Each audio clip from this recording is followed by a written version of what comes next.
दोस्तों, आपको एक ऐसी खबर देने जा रहा हूं जिसको सुनने के बाद आप भी कहेंगे कि भाई ये मतलब ये क्या हो रहा है। देखिए, महाराष्ट्र चुनाव से पहले शिंदे सरकार ने 3 गुना बढ़ा दिया है मदरसा टीचरों का वेतन। अब इससे पहले कि हंगामा होता, विपक्ष जो है वो हमला करना शुरू करता, उनके बचाव में ही बीजेपी के नेता जो है वो खड़े हो गए हैं। अब देखिए दोस्तों, आपने देखा होगा कि जो मदरसा है, हमने कई बार खबरें देखी हैं दिल्ली की, यूपी की, वहां पर किस तरीके से जो है बीजेपी के नेता आरोप लगाते रहते हैं तमाम तरह के। और उसके बाद हम देखते हैं कि साथ ही साथ जब अरविंद केजरीवाल दिल्ली में जनता को जब कुछ फ्री में देते हैं, तो यही बीजेपी के नेता ये कहते हैं कि फ्री की चीजें दे रहे हैं, रेवड़ियां बांट रहे हैं, पता नहीं क्या क्या चीजें कहते हैं। लेकिन जब वही काम महाराष्ट्र में किया जाता है, वो भी बीजेपी और उनके जो गठबंधन दल है उनके द्वारा, तब सब कुछ ठीक होता है, तब कुछ भी गड़बड़ नहीं होता। और साथ ही साथ बीजेपी के नेता बचाव भी कर लेते हैं और किस तरीके से उसको सही बताते हैं वो भी मैं आपको बताऊंगा। चलिए शुरुआत करते हैं अपनी इस वीडियो की। नमस्कार दोस्तों, मेरा नाम है मनीष कुमार सिंह और आप देख रहे हैं 4 PM महाराष्ट्र। दोस्तों, आपको बता दें कि महाराष्ट्र विधानसभा चुनाव से पहले महायुति सरकार तमाम कोशिशें कर रही है कि हर एक समुदाय के साथ साथ विभिन्न तरह के जो लोग हैं, जो महाराष्ट्र में अलग अलग जगहों पर, सबको कैसे अपनी तरफ किया जाए, उसकी कवायद बहुत तेजी से चल रही है। और उसी में हमने देखा कि कम से कम 1000 के करीब प्रस्ताव थे, जिसमें से फटाफट फैसले लिए गए और कल कैबिनेट की मीटिंग में 38 अप्रूव भी कर दिया गया है प्रपोजल्स को। अब देखिए दोस्तों, ये जो खबर मैं आपको बताने जा रहा हूं कि महाराष्ट्र विधानसभा चुनाव में ठीक पहले एकनाथ शिंदे की सरकार ने, कैबिनेट ने मदरसा टीचरों का वेतन 3 गुना बढ़ाने का फैसला लिया है। मदरसा टीचरों को अभी तक मिलने वाले 6,000 रुपए प्रति माह की सैलरी अब लगभग 3 गुना बढ़ाकर यानी कि 16,000 रुपए तक कर दी जाएगी। और कैबिनेट में इस प्रस्ताव को मंजूरी भी दे दी गई है। अब देखिए दोस्तों, इससे पहले कि हंगामा होता, जैसा कि मैंने आपको कहा कि हंगामा होता और तमाम तरह की आरोप लगाए जाते, और जो तमाम दल करते हैं, विपक्ष के जब दल करते हैं, आप पार्टी या कांग्रेस के लीडर या कोई और करते हैं, तो किस तरह की बातें होती है बीजेपी के नेताओं की तरफ से। अब देखिए दोस्तों, वही काम अब बीजेपी और एकनाथ शिंदे की सरकार ने किया है। तो अब कैसे कह सकते हैं, मतलब कोई और करे तो तुष्टीकरण और हम करें तो सब कुछ ठीक, ऐसा तो यही लग रहा है। अभी देखिए, भाजपा नेता किरीट सोमैया ने सरकार के इस फैसले पर क्या क्या है वो आपको मैं पढ़ के बताता हूं, जो उनका स्टेटमेंट है कि किरीट सोमैया ने कहा कि सरकार के इस फैसले के पीछे जो वजह बताई, उन्होंने बोला कि मदरसों में जो डीएड और बीएड टीचरों के वेतन बढ़ाने से महाराष्ट्र के मंत्रिमंडल के फैसले का स्वागत करते हैं वो। और उन्होंने कहा कि भाजपा शिक्षा और स्वास्थ्य के धार्मिक समस्याओं से परे मानती है और धर्मनिरपेक्ष सरकारों के रूप में देखती है। ये बात श्री सुमैया कह रहे हैं। आगे कहते हैं कि हमारी आने वाली पीढ़ियों को शिक्षित करने वाले शिक्षकों के वेतन में वृद्धि की गई है। शिक्षा और स्वास्थ्य सरकार की जिम्मेदारी है। इस क्षेत्र में काम करते समय भाजपा ये नहीं देखती कि शिक्षक किस धर्म से संबंधित है।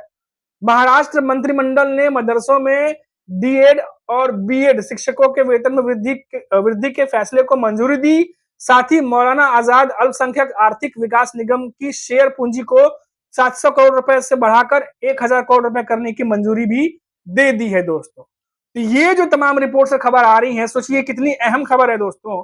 अगर यही कोई ऐसा राज्य होता जहां कांग्रेस की सरकार है, तो आप सोचिए कि किस तरीके से हंगामा बरपता फिर और बीजेपी के नेता क्या कुछ कहते।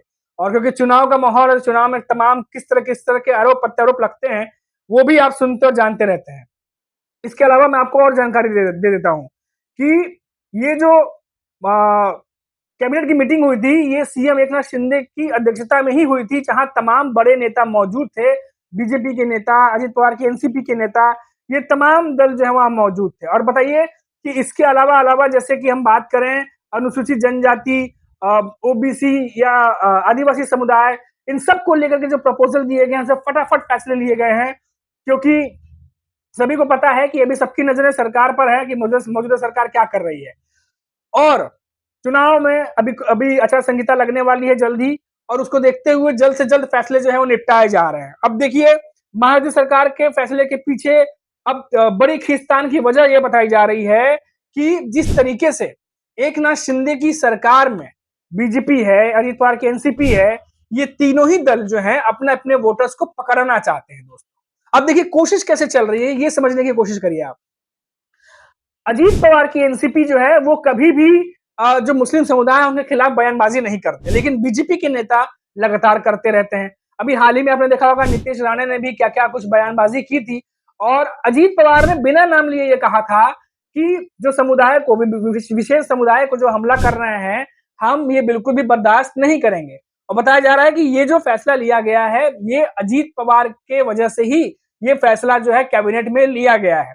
अब देखिए एकनाथ शिंदे की जो सरकार है, महाराष्ट्र के सीएम है वो, अब वो लगातार जितनी भी मंजूरी है, चाहे वो ओबीसी को लेकर के हो, आदिवासी समुदाय को लेकर के हो, जहां-जहां जो-जो प्रपोजल दिए गए थे, फटाफट फायदा पहुंचा करके उसको अप्रूवल दे करके लागू कर करके कि दिखाने के लिए कि हमने क्या-क्या कुछ किया है, वो सब पैंतरेबाजी जो है वो चल रही है, दांव पे चल रहे हैं। अब जो एमवीए है, वो ये बात बार-बार कह रहा है कि ये सब कुछ चुनाव को देखते हुए किया जा रहा है और चुनाव में इसका कैसे फायदा उठाया जाए, उससे पहले ये सब रणनीति जो है वो बनाई जा रही है दोस्तों। तो ये एक बड़ी खबर आ रही है, वो जो मैंने आपको बताई है दोस्तों। अब सोचिए, इसको समझने की जरूरत इसीलिए है क्योंकि बीजेपी के नेता महाराष्ट्र में लगातार आप देखिए मुस्लिम विरोधी जो है वो बयानबाजी कर रहे हैं, लगातार कर रहे हैं। अब एकनाथ शिंदे की जो शिवसेना है, वो अपने वोटर्स को लुभाने के लिए देखिए उनको पता है कि उनके वोटर्स जो हैं वो बच सकते हैं, कुछ यूबीटी पक्ष की तरफ वोट कर सकते हैं या कुछ अन्य की तरफ कर सकते हैं।